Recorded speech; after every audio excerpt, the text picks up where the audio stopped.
Richard the Lionheart versus Philip II of France versus Emperor Frederick Barbarossa. Who is the greatest medieval warrior? Welcome to my channel, it's me. And today we're asking the question, who is the greatest medieval warrior among Richard the Lionheart, Philip II of France, or Emperor Frederick Barbarossa? All three were leaders in the Third Crusade, and all three were warriors of legendary status. But they lived in very different worlds, had different skills, and led very different kinds of armies. So there's no clear answer to this question. As always, it's up to you to decide. But before we get to them, please like and subscribe. The late 12th century was an era of profound transformations in medieval Europe. New states and empires were emerging, old ones were crumbling, and the very nature of kingship was being redefined. At the heart of these changes were three figures whose names have resonated through the ages: Richard the Lionheart, Philip II Augustus, and Frederick Barbarossa. Each of them left an indelible mark on European history, not just through their martial exploits, but also through their contributions to law, governance, and the evolution of warfare. Richard the Lionheart, King of England from 1189 to 1199, remains an iconic figure of medieval valor. Remembered for his martial prowess and unwavering determination, Richard came to power during a turbulent period for the Angevin Empire. He faced threats from his own barons and from foreign rivals, most notably Philip II of France. Despite these challenges, Richard distinguished himself through his military campaigns. He campaigned against the Kingdom of France and most notably in the Holy Land against Saladin and his forces. Richard's legendary status was cemented during the Siege of Acre in 1189 and 1191 during the Third Crusade. His military tactics and strategic brilliance were evident in battles like the Battle of Arsuf in 1191, where his cavalry charges broke the back of the invading Muslim army. Although Richard did not ultimately succeed in retaking Jerusalem, his valor and tenacity in the face of adversity solidified his reputation as a fearless warrior. Philip II Augustus, King of France from 1180 to 1223, played a pivotal role in reshaping the political landscape of medieval Europe. During his reign, he expanded the Capetian monarchy's holdings significantly, reclaiming territories previously lost to the English and expanding French influence in northern and western Europe. Philip's reign saw a flourishing of royal administration and justice. He reformed royal courts and strengthened royal finances. His legal reforms, including the introduction of the French jury system, had a lasting impact on the development of common law. Philip's rivalry with Richard the Lionheart of England was a significant feature of his reign. Their conflicting ambitions in territories such as Normandy and Anjou led to a series of conflicts. However, Philip's ambitions extended beyond his immediate neighbors. He engaged in the Albigensian Crusade, a campaign aimed at suppressing the Cathar movement in southern France. While the crusade had complex religious and political dimensions, Philip's role in it highlighted his commitment to expanding royal authority and his vision of a more centralized French state. Emperor Frederick I Barbarossa, Holy Roman Emperor from 1155 to 1190, was a towering figure of medieval Germany and Europe. Frederick's reign marked a period of stability and growth for the Holy Roman Empire, and he played a crucial role in the events leading up to and during the Third Crusade. Frederick's early reign was marked by his efforts to extend imperial authority over the fragmented German states. He successfully defended the empire against external threats and worked to strengthen ties with the papacy. In 1174, he was crowned King of Italy, marking the revival of imperial interests in that realm. Frederick's involvement in the Third Crusade was a defining moment of his reign. He assembled a massive army that marched through modern-day Austria, Hungary, and Byzantine territories into Asia Minor. His military successes early in the crusade bolstered the German reputation as formidable fighters. Barbarossa's presence lent an air of imperial grandeur to the crusade, and his military strategies and tactics were instrumental in some of the early victories.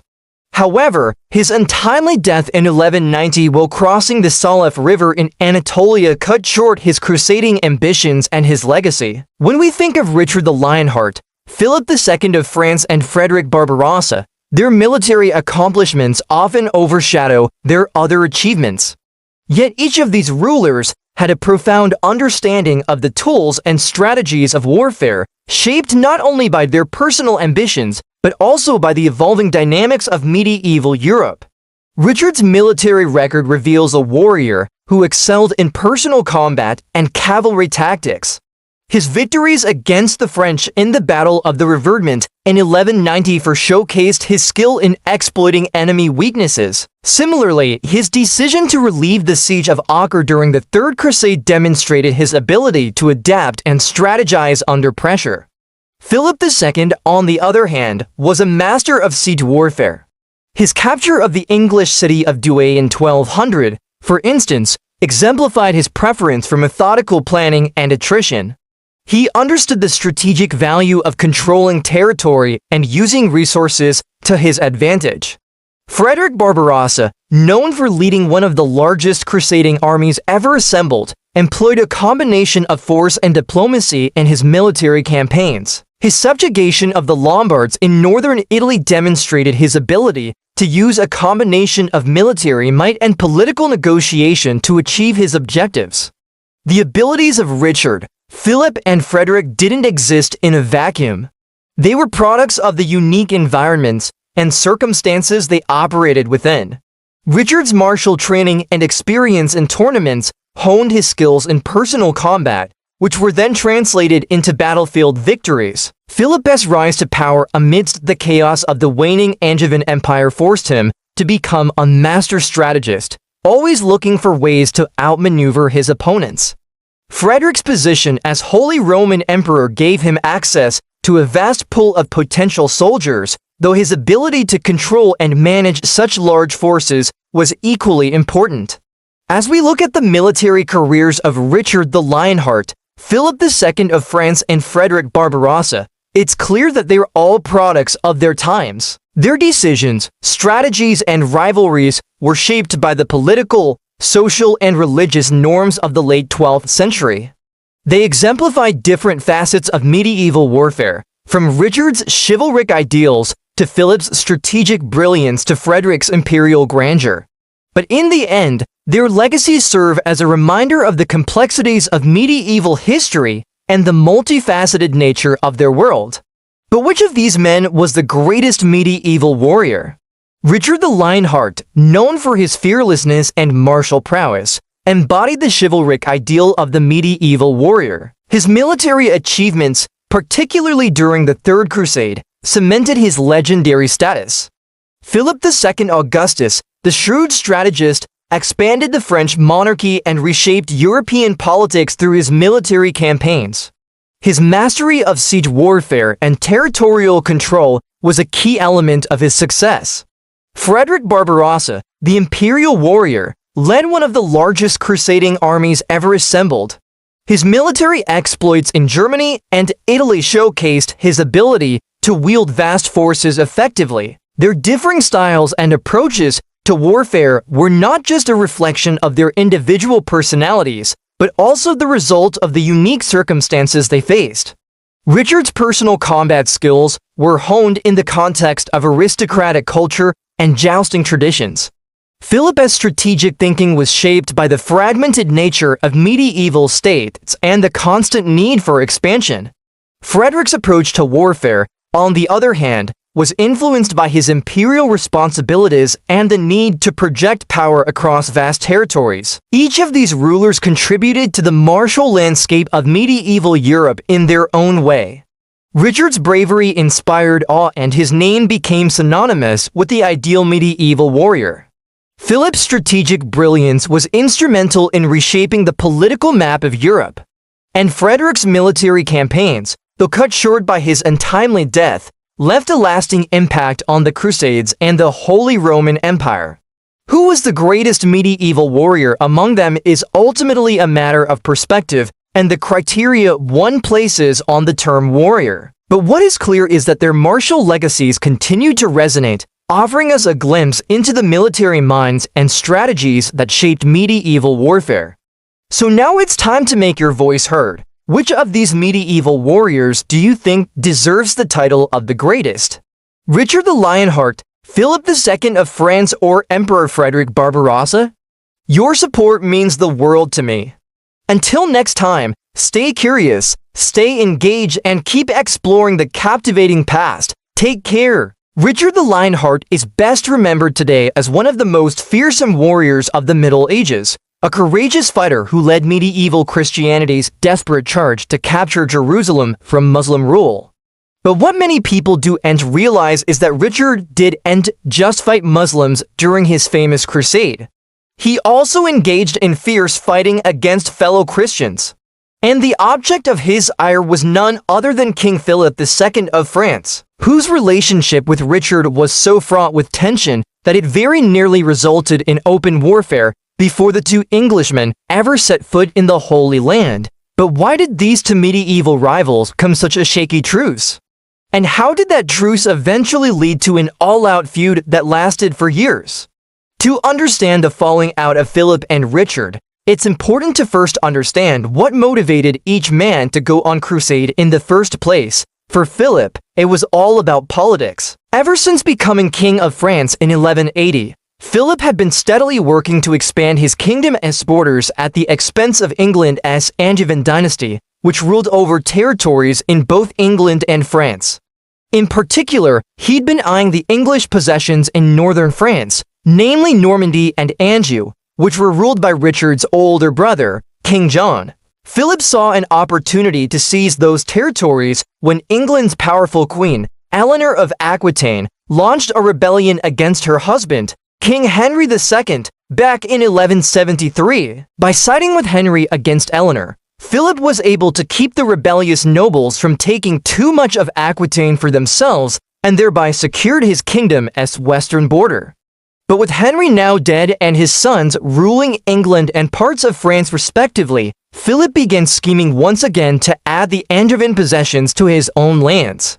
And he hoped that a well-timed crusade might be just the excuse he needed to start a war. Richard, on the other hand, wasn't looking to seize more territory, at least not in France. Instead, he wanted to carve out a piece of the Levant for himself. You see, ever since Godfrey of Bouillon seized Jerusalem in 1099, European Christians had struggled to hold on to their new Holy Land conquests. As a result, several massive crusades had been launched to reinforce Christian control of the region. And Richard, ever the daring warrior, wanted to win lasting glory for himself by participating in one of these expeditions. So in 1187, when Philip received a call to arms from Pope Gregory VIII following the Muslim recapture of Jerusalem earlier that year, Richard decided to take up the Pope's invitation to lead a new crusade. At first, Philip was furious with Richard's decision. His younger cousin, whom he saw as a brash hothead, had gone ahead with the crusade without consulting him. And given that Richard controlled Normandy and Anjou through his marriage to the heiress of those duchies, Philip was concerned that his cousin would try to use the crusade as an excuse to expand his own authority over northern France. But Richard managed to calm Philip's nerves by agreeing to meet with him and seal their cooperation with a treaty. Under its terms, Richard pledged to respect Philip's rights to all of the territories he currently held, while Philip pledged to support the crusade and assist Richard in retaking Jerusalem. The two then set out for the Holy Land, arriving separately with their armies in 1189. Despite their uneasy truce, Richard and Philip did manage to lay siege to the port city of Acre, which had been holding out against the Crusaders since 1189, and in July of 1191, the city finally fell. But from there, the two kings went their separate ways. Richard pushed on toward Jaffa and then Jerusalem, while Philip returned home, ostensibly because he was sick of fighting. But in reality, he probably knew that his army was too depleted to continue the crusade. And he definitely didn't want to let Richard get any more victories. You see, Philip had a good point. Every triumph Richard achieved in the Holy Land and would only serve to make him look like a greater hero. and if Richard were to march back on France and declare that he wished to extend his own rule there, it would be hard for Philip to stop him. Still, before Richard could really set his sights on the south, he had to deal with one last obstacle: Cyprus. See, when Richard arrived in the eastern Mediterranean, he intended to use his fleet to sail directly to Acre, but storms forced him to make landfall on the island of Cyprus, where he quickly learned that his royal uncle, Guy of Lusignan, the king of the Crusader Kingdom of Jerusalem, had recently conquered the island from the Byzantines. But Guy refused to give the island back. As a result, Richard promptly seized him and 3 other nobles and threatened to execute them unless Guy gave up Cyprus. And when Guy refused, Richard cut off the hands and feet of the 3 nobles and left them to die slowly from blood loss. That was a stark warning for any who opposed him. And Guy quickly agreed to surrender the island, making Richard its lord in exchange for the release of himself and his nobles. So now Richard owned an island, had just captured a city, and was soon on his way to Jerusalem. All of this meant that Philip's contributions seemed even smaller in comparison, and it only fueled his resentment. It was at this point that Philip got wind of Richard's actions in Cyprus. He must have been furious. Richard was supposed to be marching on Jerusalem under Philip's banner. Instead, he was seizing islands and breaking his word. Maybe this is why chroniclers report that Philip turned bad after capturing Acre, although other sources claim that he was actually sick and needed to return home. Regardless, Philip made a hasty retreat that left the rest of the Crusaders bewildered. They'd only just taken Acre and they still had to lay siege to Jerusalem, which was going to take time. Why would Philip leave them now? We can safely assume that Philip believed he already had enough glory for now, and that he didn't want to stick around and watch Richard get more of it. But he probably also realized that the longer he stayed, the more vulnerable his French lands would become. If the Kingdom of Jerusalem fell, that would be great news for England, so he left as quickly as he could. And he wasn't gone long when Richard marched back to France to confront him. Let me explain. As soon as Philip learned that Richard had indeed taken Jerusalem, he wasted no time in launching a surprise attack into Normandy. He invaded the English province of Maine, seizing castles and towns along the way. To make matters worse, the citizens of several towns, including Le Mans, revolted against English rule, probably at Philip's urging, and seized control of the cities for themselves. Richard, hearing that Philip had violated their truce, immediately turned around and raced back to France with his army. Seeing that England was being attacked, Richard's nobles wouldn't hear of doing anything else. But this left the Third Crusade leaderless as he marched into France and clashed with Philip's men. The 2 armies fought one another at the Battle of the River Con, and the English easily won, thanks in large part to Richard's valor in battle. But Philip escaped and regrouped, continuing to harass English interests in northern France. At the same time, Richard's brothers back in England were having trouble of their own. King John had spent the entire summer trying to put down rebellions in his own realm, and he barely succeeded when a delegation from Philip arrived demanding that Richard pay an outrageous ransom for the return of Maine. Of course, Richard refused, and so John and Philip remained at war until Richard came back to England in 1190 to deal with the situation. After settling his affairs in France, Richard returned to the Holy Land, where he continued his campaign against Saladin. He achieved some notable victories, including the Battle of Arsuf, where he routed Saladin's forces, and the Battle of Jaffa, where he defeated a larger Muslim army. But he never got the chance to lay siege to Jerusalem, because in 1192, he was captured by Leopold of Austria after falling into a medieval version of quicksand. Leopold handed him over to the German Emperor, Henry VI, who threw him in prison and demanded that King John pay a massive ransom for his release. Eventually, John paid the ransom, but not before his reputation as a traitor to the Crusade was cemented. Still, that doesn't mean that Richard was eager to get back to France. But when he learned that Philip was threatening his brother's realm, he had no choice but to set sail for home yet again. Upon his arrival in England, he forced Philip's allies, including King John of England, to flee north and regrouped his forces. He then began to push Philip's army back, winning battles and reclaiming land for the English. But despite his military brilliance, Richard was essentially stuck in a holding pattern. He couldn't beat Philip decisively, nor could he go back to the Holy Land. And as a result, the war dragged on. It would last for another 4 years.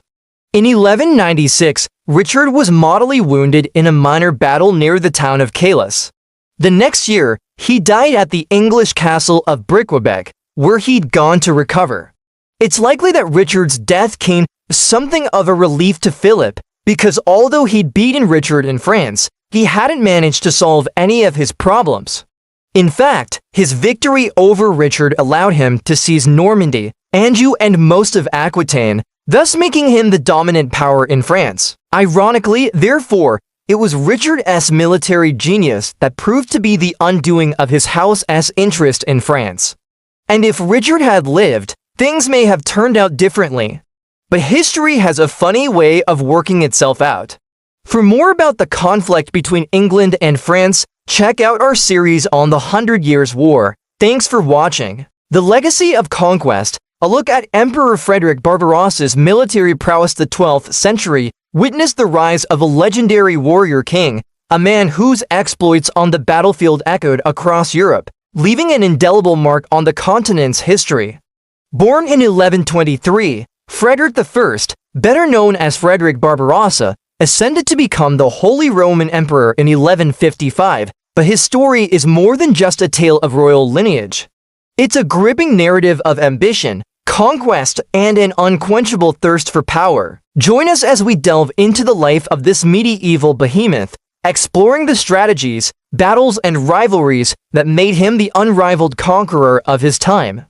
Conquering Germany, subduing the line of Saxony. When Frederick took the crown, his kingdom was far from united. Rebellious barons and dukes challenged his authority, threatening to tear apart the very fabric of his empire. Among them, Henry the Lion, Duke of Saxony and Bavaria, stood as a formidable opponent, a thorn in Frederick's side from the moment he stepped into the imperial court. Henry's defiance shook the foundations of the empire. He openly flouted imperial decrees, refused to bend to Frederick's authority, and even dared to lead rebellions against the young emperor. This blatant disregard for imperial rule set the stage for an epic struggle between Frederick and Henry, a clash of wills that would determine the fate of the empire. Frederick was not a man to tolerate such insolence. With unwavering determination, he embarked on a campaign to subdue the line of Saxony. His strategy was twofold. On one hand, he reached out to Henry's enemies, forging alliances that bolstered his own power base and isolated Henry further. On the other hand, he kept a watchful eye on Henry, ready to pounce when the opportune moment presented itself. Finally, that chance arrived. In 1180, Henry made a fatal error, joining a league of princes in rebellion against the emperor. This act of treachery proved to be his undoing. Frederick swiftly moved to capitalize on Henry's misstep, confronting and defeating the rebels at the Mercato River. The battle was a turning point, shattering the unity of the Saxon rebels and paving the way for Frederick's triumph. The victorious emperor wasted no time in dealing with his most dangerous opponent. He marched on Saxony, laying siege to the city of Weimar, where Henry had sought refuge. For 7 long weeks, the city held out, but it was a losing battle. Eventually, on Christmas Day of 1180, Weimar fell. And with it, Henry's fate was sealed. Frederick's justice was swift and decisive. He stripped Henry of his dukedoms, banishing him from Germany and confiscating his lands. With the line of Saxony subdued, Frederick's dominance over Germany was firmly established. This pivotal victory reshaped the political landscape of Europe, silencing rebellious voices and setting the stage for Frederick's grander ambitions. Italian campaigns, battles, treaties, and triumphs. Frederick's ambitions didn't end at the borders of Germany. His gaze was set on the prosperous Italian states, territories that, despite their wealth and strategic importance, were resistant to imperial authority. The road to Italian domination was fraught with challenges, demanding both patience and cunning from the emperor. In 1154, Frederick began his first campaign into Italy, aiming to assert his dominance over the unruly Italian states. His target was Milan, a powerful city-state that had long defied imperial authority. Frederick laid siege to the city, determined to make an example of its defiant leaders. But his efforts were initially thwarted by the city's strong defenses and the outbreak of an unexpected epidemic. The siege was eventually lifted, granting Milan a temporary reprieve. However, Frederick was not a man to accept defeat. In 1162, he returned to Milan with a renewed vigor. This time the outcome was decisive. Frederick's forces overwhelmed Milan's defenses, resulting in a crushing defeat for the city. In the aftermath, he imposed a brutal punishment on Milan, destroying its fortifications and weakening it as a political entity. This resounding victory sent shockwaves throughout Italy, demonstrating Frederick's commitment to quelling any opposition to imperial authority. Despite his triumph over Milan, Frederick's ambitions in Italy were met with fierce resistance. A coalition of Italian cities, known as the Lombard League, rose up against the emperor. They were determined to check his power and safeguard their hard-won liberties. The Lombard League's opposition was formidable, spearheaded by the powerful city of Venice. At the peak of his power, Barbarossa assembled a massive army numbering around 40,000 men. The army marched through northern Italy, leaving a trail of destruction in its wake. Cities like Crema, Bergamo, and Verona trembled before his might, eventually falling in line and submitting to his demands. However, the Lombard League was not without its strengths. They enjoyed popular support and had forged strategic alliances that gave them a significant advantage over the emperor. Frederick's progress was repeatedly stalled, forcing him to contend with guerrilla tactics and a series of ambushes. Frustrated by the League's tenacity, Frederick's temper flared. The siege of Alessandria in 1174 became a brutal display of his wrath. For months, the city resisted his attacks, but the onslaught was relentless. When Alessandria finally fell, Frederick unleashed the full measure of his retribution, looting and pillaging the city, executing many of its inhabitants and selling the rest into slavery. The siege of Alessandria marked a dark chapter in Frederick's campaigns, revealing the ruthless side of his ambition. Yet even in the face of such brutality, the spirit of the Lombard League remained unbroken. They continued to resist the imperial onslaught, proving that their commitment to freedom was unwavering. Despite the setbacks, Frederick was a tenacious ruler. He refused to be deterred by the resistance he faced in Italy. After years of grueling campaigns and negotiations, he managed to achieve a semblance of success with the Treaty of Constance in 1183. The treaty, while a compromise, allowed him to claim some victories. The imperial presence in Italy, though diminished, was still acknowledged. Looking back, Frederick's Italian campaigns were a testament to his unyielding ambition, but also the limits of his power. While he achieved some notable victories and forced the Italians to recognize his authority, he was unable to fully subdue the independent-minded Italian states. The rise of a Crusader king, conquering the Holy Land beyond the borders of his empire, Frederick Barbarossa's ambition knew no bounds. He turned his attention to the Holy Land, answering the call for a new crusade with an enthusiasm that would echo through history. In 1187, news reached Europe of Saladin's stunning victory at the Battle of Hattin, which had resulted in the fall of Jerusalem into Muslim hands. This defeat served as a clarion call to action for Christian Europe. And Frederick, ever the ardent supporter of the papacy, felt compelled to answer the call. His decision to join the Third Crusade was not merely a response to religious fervor, but also a strategic move to expand his influence beyond the confines of Germany and Italy. Frederick's participation in the Third Crusade was nothing short of legendary.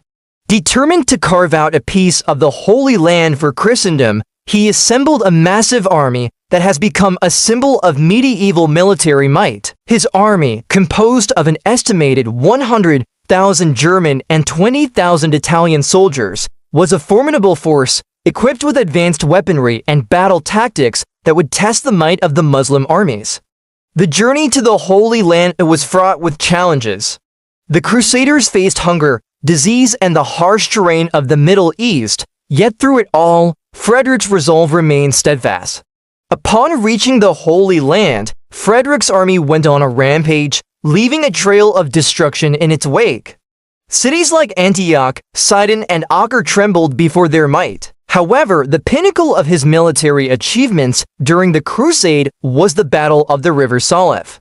Against the odds, Frederick's army emerged victorious, showcasing their military prowess and strategic brilliance. Despite these victories, the Third Crusade was not without its disappointments.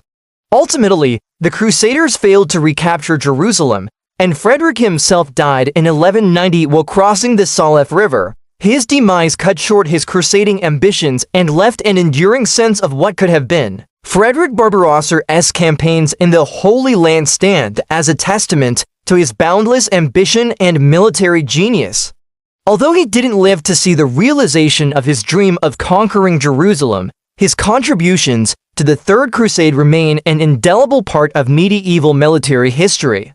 His tactics and strategies continue to be studied, and his name echoes through the annals of time as a warrior king who dared to dream of a Christian Holy Land, a legacy of conquest and controversy. As we bring this epic saga of Frederick Barbarossa to a close, it's essential to acknowledge that his story isn't merely about military triumphs. It's a nuanced tale of ambition, achievement, and controversy. Frederick's unquenchable thirst for power led him to engage in brutal campaigns that left a lasting impact on the political and social fabric of Europe. His actions, while aimed at consolidating authority, often resulted in immense suffering for the people under his rule. The sack of Milan, the siege of Alexandria, and his foray into the Holy Land are not just chapters in his military biography, they're stark reminders of the cost of his conquests. Frederick's legacy is a complex tapestry, woven with threads of both admiration and criticism. His military prowess is undeniable, yet his methods were often heavy-handed and his brutality left an indelible stain on his record. As we reflect on his life, we're left with a profound question: was Frederick Barbarossa a visionary leader or an ambitious conqueror? You decide. His story is a mirror reflecting the realities of medieval power, a world where strength and ruthlessness were often mistaken for justice. In the annals of history, Frederick's name will forever be etched as a warrior king who reshaped the map of Europe and ventured into the heart of the Holy Land. His military achievements will continue to be dissected and debated, and his legacy will continue to inspire awe and controversy in equal measure. Richard the Lionheart is a legendary medieval warrior, who became a legendary figure because of his bravery in battle. He's been romanticized in poetry and song. There are plenty of stories about him slaying ferocious beasts and rescuing maidens. But the man himself did not live up to this image. In fact, he was mostly interested in hunting wild boars while wearing his famous lion-themed armor. However, despite being a brutal medieval monarch with a proclivity for vicious animals, Richard is often remembered as a hero of the Crusader Kingdom of Jerusalem, and there is good reason for this. For Richard led the Third Crusade, which was a European Christian response to the Muslim leader Saladin's conquest of Jerusalem in 1187. He fought several epic battles against Saladin's forces, including the Battle of Arsif and the Siege of Jaffa. Even though he failed to recapture the city of Jerusalem, Richard is still considered a champion of Christendom by many people. And that's because he won many battles during the Third Crusade.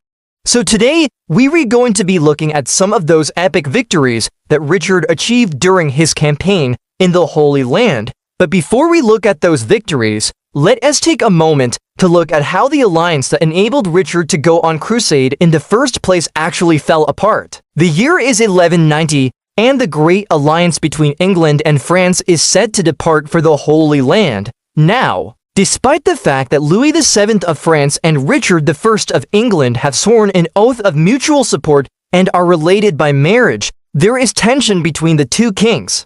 You see, the Angevin Empire of England held significant territory in France, and thus the English king was technically a vassal of the French crown. However, King John of England has more land than the French king and there's bad blood between the two. They argue over who should lead the invasion of the Holy Land and neither of them wants to take orders from the other. This will cause a major rift within the alliance. Meanwhile, as the siege of Acre gets underway, the two kings butt heads again and the situation grows increasingly tense. Louis becomes ill and his health deteriorates throughout the campaign. And as he grows weaker, he becomes more frustrated by Richard's leadership. Ultimately, Louis becomes so fed up with Richard's dominance that he cuts his crusade short and returns to France. It is a huge blow to the coalition and allows the Muslim forces under the banner of Saladin to regroup and launch counterattacks against the Christians. So what happens next? Well, let's find out. The year is 1191 and the siege of Acre is in full swing. The European coalition has laid siege to the port city and it's expected to fall soon.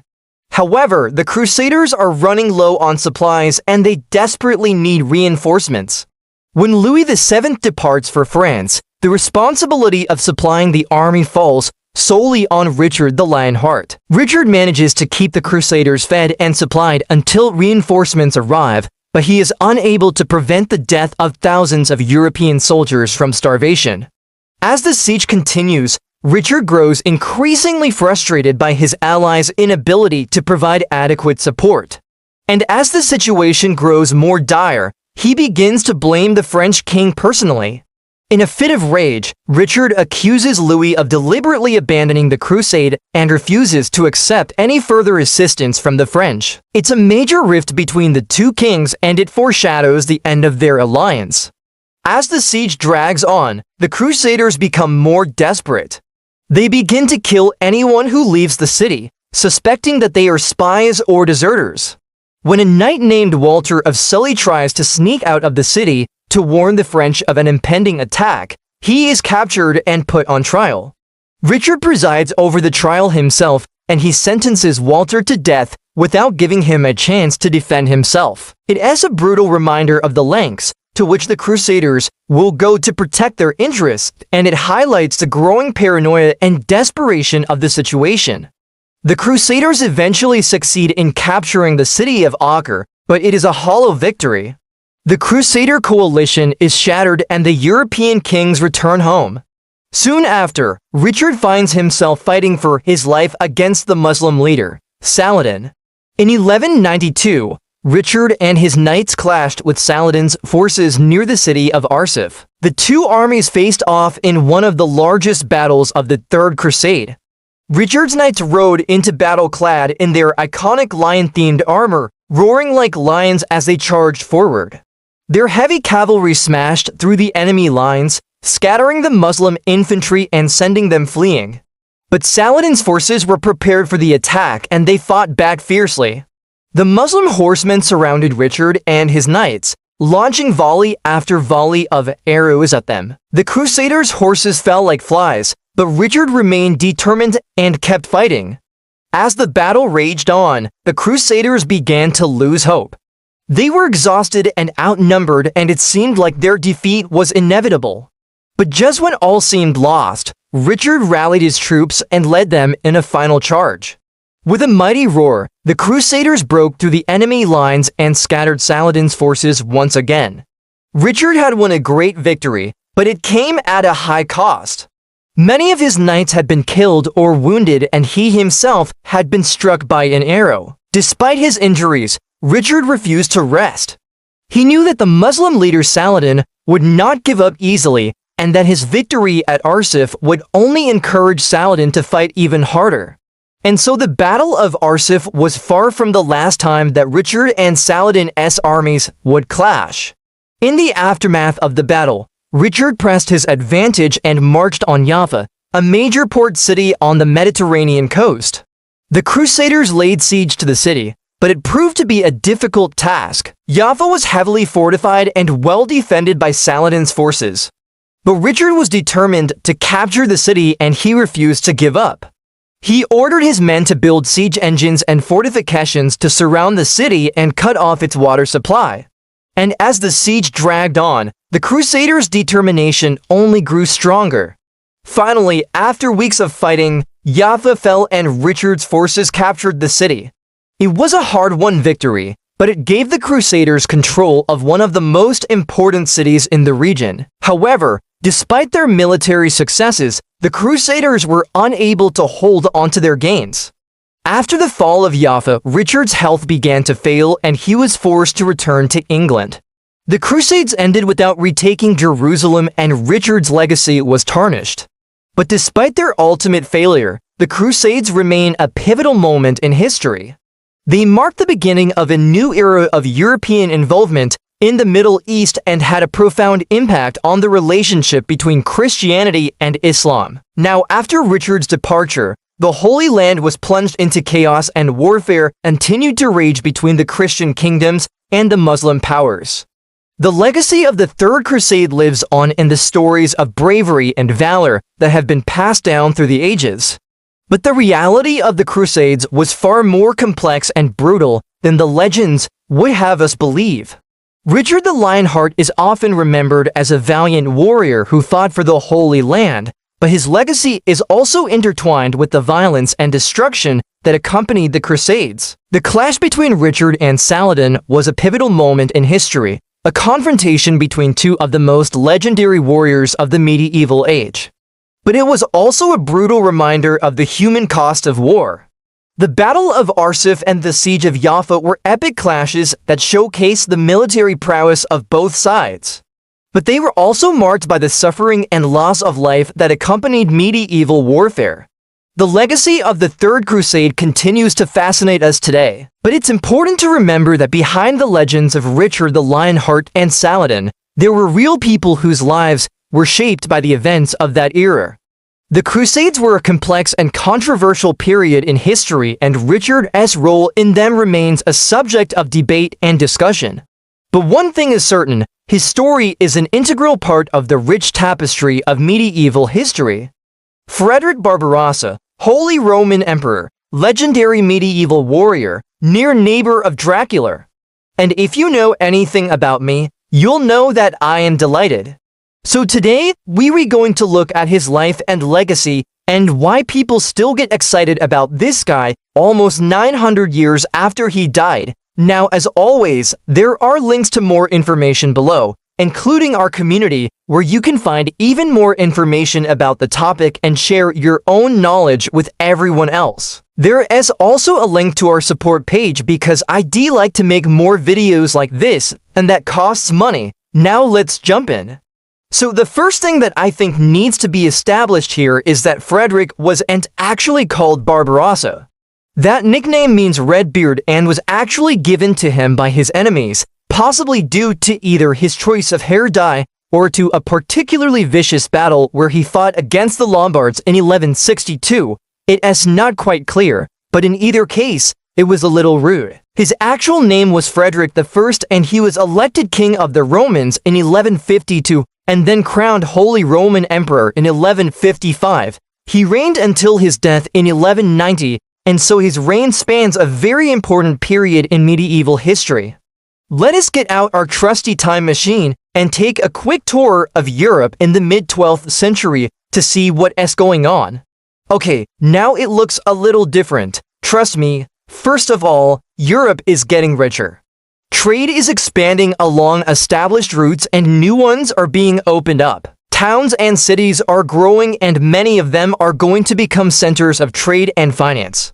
But the countryside is still mostly agricultural and rural life is tough. So what you have is a small wealthy elite who control most of the land and a huge population of poor farmers who do the work and get much of the profits. The king owns most of the land and the power of the nobility is increasing. Kings are trying to centralize their power and establish royal courts and bureaucracies, and they're also creating standing armies to enforce their authority and defend their lands from invasion. But the feudal system creates a lot of obligations and loyalties, and you still have these decentralized states surrounded by independent lords who owe the king a certain amount of service and in return receive land and protection from the crown. The king may have a charter or constitution that outlines the rights of his subjects and sets limits on his own powers. This is going to be an important concept when we talk about Frederick Barbarossa. The popes, meanwhile, are flexing their own muscles and becoming increasingly powerful. They were taking on a larger role in politics and establishing the papacy as the center of both religious and secular authority. And then there are the Muslims who hold territory in Spain, Sicily, and mainland Italy. They're not a monolithic bloc by any means, but they will be a persistent threat throughout this period and a major factor in shaping European politics. So that's the situation in Europe in the mid-12th century. Let's meet our hero. Frederick was born in 1123, the son of Henry V and Adelaide of Rheinfelden, and his childhood was pretty rough. His parents divorced when he was young and his father died when he was 6, leaving Frederick in the care of his mother. The Hohenstaufen dynasty controlled the Kingdom of Swabia, which was based in modern-day southern Germany, and Alsace, which is now split between France and Germany. When Frederick turned 18, his mother Adelaide arranged for him to marry a Burgundian heiress named Beatrice in order to strengthen her position in Germany. But shortly after the wedding, Adelaide died and Frederick found himself in the middle of a succession crisis. He initially supported his cousin, Frederick II, who became king, but then switched sides when he realized that he had more in common with his uncle Conrad III than with his cousin. After a civil war, Frederick allied with King Louis VII of France to defeat Conrad and claim the throne for himself. Frederick was crowned in Mainz in 1152 and became the first member of the House of Hohenstaufen to rule the German kingdom. Frederick Barbarossa continued his predecessor's policy of strengthening ties with France, which meant that he had to deal with the Pope, who was furious about his decision to break with the Church during the investiture controversy and support an anti-papal candidate. And so right off the bat, Frederick has to choose between two powerful opponents, the Pope and the Lombard League, who resent imperial authority in Italy. In order to secure his position, Frederick decided to go to war in northern Italy. He campaigned there successfully for several years, crushing rebellions and asserting imperial authority. But he couldn't just focus on Italy. England was also a problem.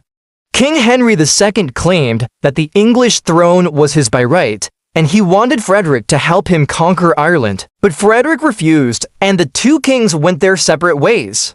After achieving some success in Italy, Frederick Barbarossa turned his attention back to Germany. He faced rebellion from the Bohemian Duke, who refused to pay homage to the emperor. Frederick defeated him and made peace, but his victories in Italy and Germany made him powerful enemies, and he needed allies. And so he went to France and paid homage to Louis VII, thereby cementing his ties to the French king. In 1162, Frederick Barbarossa invaded northern Italy to punish the city of Milan for supporting his enemies. He besieged the city for 4 years, but he was unable to capture it. Instead, he was defeated by the Lombard League in the Battle of Legnano in 1176. The following year, he met with Pope Alexander III and agreed to end the conflict. The terms of the agreement were that the emperor recognized the Pope's authority, but in return, the Pope recognized Frederick as the legitimate Holy Roman Emperor. So in effect, they basically agreed to disagree, which was probably the best that they could hope for. From 1177 until 1188, Frederick Barbarossa led 6 major campaigns in Italy, attempting to curb the power of the Lombard League, but each ended in failure. The reason for that is that Frederick's heart was really in Germany, and he spent most of his time there. He continued to assert royal authority, granted charters to towns, reorganized imperial administration, minted coins, and worked hard to build a strong state in Germany. However, he wasn't successful at consolidating power everywhere. In 1189, he clashed with the English king, Richard the Lionheart, over control of the Rhineland. And when the fighting broke out again in 1190, Frederick took the field against Richard. But while crossing the Salef River in modern-day Turkey, his horse slipped and he drowned. Frederick's sons, Henry VI and Philip, succeeded him as emperor, but neither of them was able to restore the imperial authority that Frederick had wielded. Barbarossa's impact on the development of the Holy Roman Empire was enormous. He attempted to increase royal power in Germany and Italy, but he faced opposition from the papacy, the Lombard League, the English king, and powerful German princes. While he wasn't successful at imposing centralized authority in Italy, he was in Germany, and he paved the way for future emperors to pursue the same goals that he did. He also played an important role in the development of medieval law. His promulgation of the Constitutio de Feudis was an important step toward codification of law in Germany and helped to create the foundation for the German legal tradition. But perhaps Frederick Barbarossa's greatest impact was on the popular imagination. He became a legendary medieval warrior, and his deeds were romanticized by 19th century historians. There's even a statue of him in what is now the Czech Republic. His image appears on coins, stamps, buildings, and memorials. And his story has inspired books, plays, operas, and films. In a sense, Frederick Barbarossa became the embodiment of the Holy Roman Empire, a symbol of medieval power and glory. Philip II, known as Philip Augustus, was one of the most astute and skillful kings in expanding the territory of France. He ruled from 1180 until his death in 1223, and during this period, he successfully transformed France from a contested and weak kingdom into a dominant central power in Western Europe. Philip II relied on a combination of shrewd diplomacy, strategic alliances, calculated wars, and administrative reforms that strengthened the crown's authority. But what exactly were the factors that led to the success of his ambitious endeavors? Let's find out in today's episode of Lost in the Middle Ages. Before we start, I want to thank all our supporters, especially those of you in Tier 4 and higher. We wouldn't be able to produce these videos without your help, so let's dive right in. Philip's expansionist efforts began by countering the growing influence of the Plantagenet dynasty, who ruled England and vast portions of western France, including Normandy, Anjou, and Aquitaine. These regions posed a direct threat to French royal authority as Henry II of England, Richard the Lionheart, and later King John were powerful feudal lords who held lands within France that exceeded the territories directly controlled by the French king. To understand how Philip II dealt with this issue, it is important to remember that medieval rulers operated within a framework of competing loyalties. Feudalism was still a dominant force, and many nobles held multiple lordships, owing allegiance to different overlords. Therefore, Philip often found allies among discontented vassals who resented their English overlords and were willing to switch allegiances. Philip II exploited the internal disputes within the Plantagenet family to his advantage. For instance, he first allied with Richard the Lionheart against his father, Henry II, leading to the seizure of some territories. Then, after Richard became king, Philip clashed with him, but made little headway due to Richard's military prowess. However, the real opportunity came after Richard's death and the succession of his brother John, who was far less competent and shrewd. Moreover, John lacked the resources to defend his vast holdings, especially in France, due to the heavy costs of the ongoing conflict with the Kingdom of Sicily over control of the English throne. Philip used this to his advantage, accusing John of failing to fulfill his feudal obligations, and used this as a pretext to try him in absentia to confiscate his French lands in 1204. After a civil war lasting several years, this campaign culminated in the Battle of Bouvines, where Philip decisively defeated John, ending the Plantagenet dynasty's dominance in France and permanently altering the balance of power in Europe. With this victory, Philip secured his territorial gains, preventing any potential English resurgence under John's successors. In fact, after the battle, John was forced to agree to the Treaty of Paris, which saw him cede Normandy, Maine, Anjou, and parts of Poitou to Philip. Normandy, in particular, was a crucial loss for the English, as it provided a strategic buffer between England and France, as well as being a significant source of wealth and manpower. The loss of these territories to Philip severely diminished English power on the continent, effectively ending their ambitions of creating a vast European empire under their rule.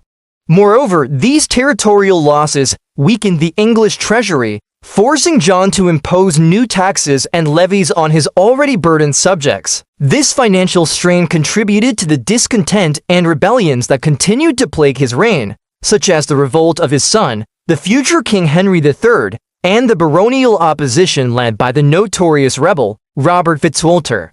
These internal conflicts further weakened the English monarchy, making it even more susceptible to external threats, such as those posed by the Scottish and Irish kingdoms.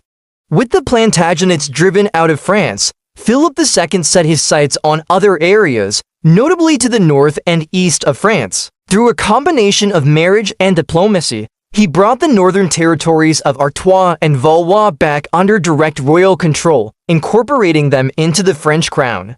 This move significantly strengthened Philip's position along the English Channel, providing him with a more secure and extensive coastline.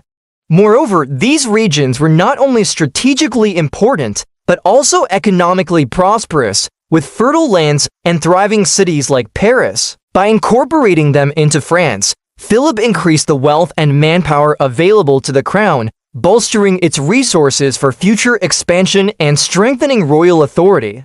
Meanwhile, to the east, Philip II skillfully navigated the complex political landscape of Flanders, a region marked by constant struggles for power among local princes and nobles. He took advantage of these internal conflicts, intervening in succession disputes and forming alliances to gradually bring Flanders under French hegemony. This process was not straightforward and required careful diplomacy and strategic maneuvering. Philip played the role of a neutral arbiter, mediating conflicts and offering support to different factions in order to advance French interests.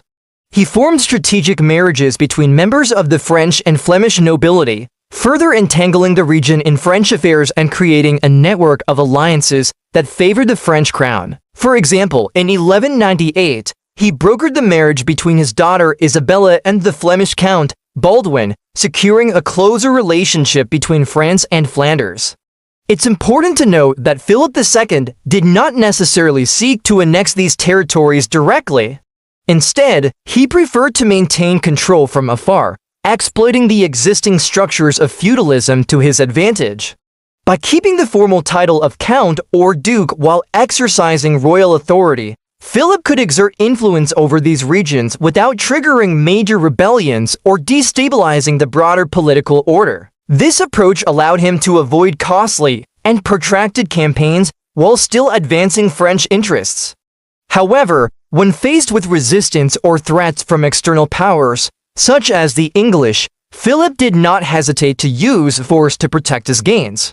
For example, after the English King John attempted to recover his lost territories in northern France, Philip decisively defeated him at the Battle of Bouvines in 1214, securing his territorial gains and weakening the English monarchy. In the south, Philip benefited from the Albigensian Crusade, a brutal campaign launched to subdue the southern French territory of Languedoc, which was largely independent from royal control and had become a stronghold of the Catholic religious movement. While Philip did not personally participate in the crusade, he lent his support to it, recognizing the opportunity to increase royal authority in the region. As the crusade progressed and the English, under the leadership of Simon de Montfort, conquered large parts of southern France, Philip took advantage of the chaos and instability to advance his interests. For instance, he intervened in the city of Toulouse, which had been a thorn in the side of the French crown for years.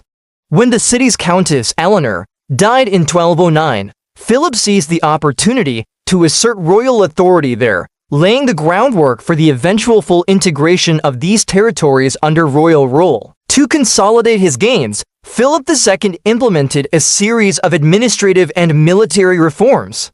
One of the most significant was the introduction of the bailiff system, which aimed to improve tax collection and administration in the newly acquired territories. Bailiffs were royal officials appointed to oversee specific regions, responsible for collecting taxes, maintaining law and order, and generally ensuring the smooth functioning of royal authority in these areas. This system represented a shift away from the traditional feudal system, which often led to administrative inefficiencies and exemptions for the nobility. By implementing the Bully system, Philip II sought to create a more centralized and effective system of governance, one that would generate greater revenue for the crown and strengthen royal control over the expanded kingdom. Philip II also invested in the construction of castles and fortifications along the expanded borders of France. These defensive structures served multiple purposes. Firstly, they were designed to protect the newly acquired territories from external threats, such as potential invasions by the English or other neighboring powers. Secondly, they functioned as symbols of royal authority, demonstrating the power and reach of the French crown to both the population and to potential enemies. Additionally, these castles often served as administrative centers, housing royal officials and troops who maintained order and collected taxes in these regions. One of the most prominent examples of Philip's castle building program was the construction of the Chateau Galliard near the city of Gisors in northern France. This massive fortress was built in the 12th century on the orders of King Richard I of England, who had recently lost the territory to Philip II following the signing of the Treaty of Paris for the English. The Chateau Galliard was intended as a strategic deterrent to prevent the French from encroaching further into their remaining territories. However, when Philip recaptured the fortress in 1194, it became a symbol of French royal authority and control over the region. From this vantage point, the French could monitor and control the vital trade routes along the River Seine, ensuring the security of their newly acquired lands. Philip II also constructed fortifications in strategic locations throughout his expanded kingdom, such as along the eastern border with Flanders and in the southern region of Languedoc, where he faced ongoing challenges to royal authority. By the end of his reign, Philip II had nearly tripled the size of the French kingdom, transforming it from a relatively weak and fragmented state into a dominant central power in Western Europe. His expansionist policies and military victories reshaped the political landscape of Europe, setting the stage for the emergence of France as a major player on the continent. Philip Augustus was indeed a great medieval monarch. If you like our videos, please remember to subscribe and leave a comment below, and thanks for watching.